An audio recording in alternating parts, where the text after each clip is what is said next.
काटकसर बचतीचा महामंत्र. निवेदिका मेघा चव्हाण.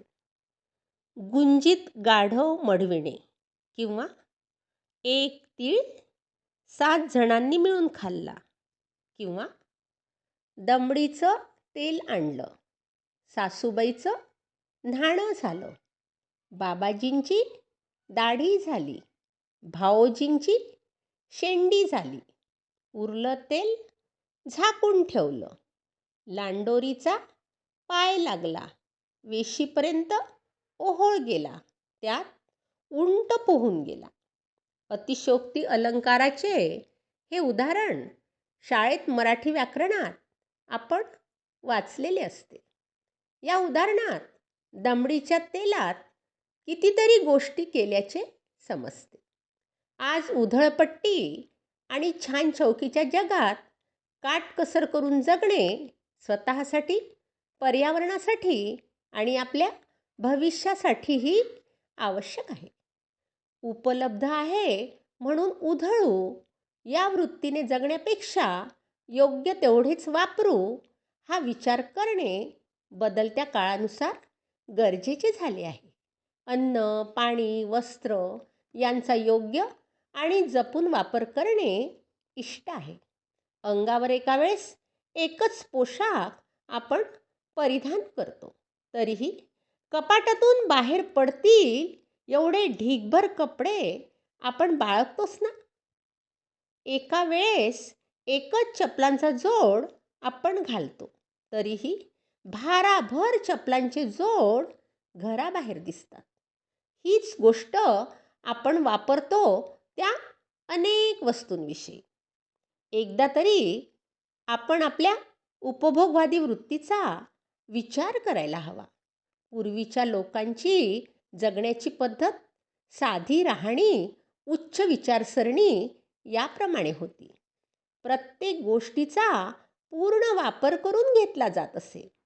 घरात आलेले रोजचे वर्तमानपत्र दुसऱ्या दिवशी व्यवस्थित घडी घालून रद्दीसाठी वेगळे ठेवले जायचे.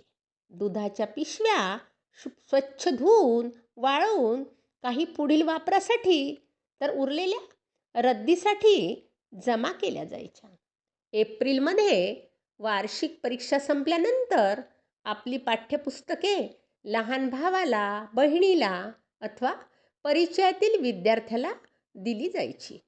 पुस्तके शक्यतो नवीन न खरेदी करता आधी वापरलेली मिळवता येतील का यासाठी प्रयत्न केला जायचा. उरलेल्या वह्यातील कोरी पाने काढून छानपैकी बाइंडिंग करून पुढील शैक्षणिक वर्षासाठी रद्दी कागदाचेच कव्हर घालून तयार केल्या जायच्या. आदल्या दिवशी उरलेल्या भाताचा दुसऱ्या दिवशी फोडणीचा भात, पोळीची फोडणीची पोळी वा लाडू हे सगळे ठरलेलेच. आदल्या दिवशी उरलेले अन्न दुसऱ्या दिवशी कचऱ्यात जाते, तेव्हा अन्न हे पूर्ण ब्रह्म आहे याचा तरी विचार आपण केलाच पाहिजे. अमूल्यम विद्यते सर्वम या सुभाषिताप्रमाणे प्रत्येक वस्तूची, पदार्थाची, गोष्टीची किंमत पूर्वी केली जायची. बेस्ट आउट ऑफ वेस्टच्या अनेक स्पर्धा शालेय स्तरावर होतात. आपण त्यात लहानपणी भागही घेतलेला असतो. किती छान छान वस्तू तयार होतात त्यातून. पुढेही अशाच वस्तू बनविणे आपण सुरू ठेवले तर एक असताना एकासारखी दुसरी वस्तू विकत घेण्याऐवजी त्या वस्तूचा योग्य वापर करणे गरजेचे आहे. आपणच मुलांना पेन्सिल अर्धी असताना दुसरी आणून देतो.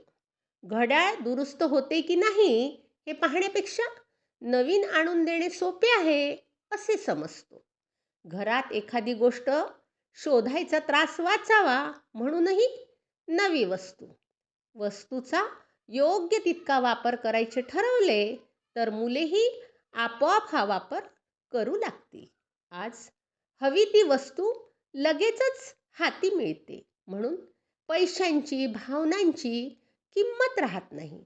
वस्तू जपून हाताळणे ही गोष्टच आपल्या ध्यानी येत नाही. आज इंटरनेट आपल्या हाती आहे. अनेक गोष्टींच्या पुनर्वापराची माहिती त्यावर मिळते.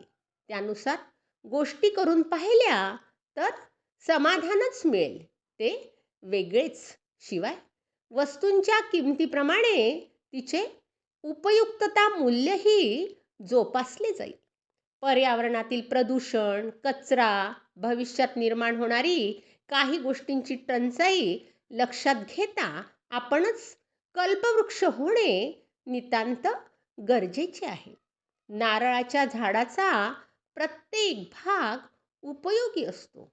तसेच आपल्याकडे असणाऱ्या प्रत्येक गोष्टीबाबत असायला हवे. अशी जीवनशैली अंगीकारणे म्हणजे म्हणजे कंजूसपणा अजिबात नव्हे, तर तर पर्यावरण आणि पैशांचा पुरेपूर उपयोग करणे होय. 3 Rचे तत्व आजच्या काळात अत्यंत महत्त्वाचे आहे.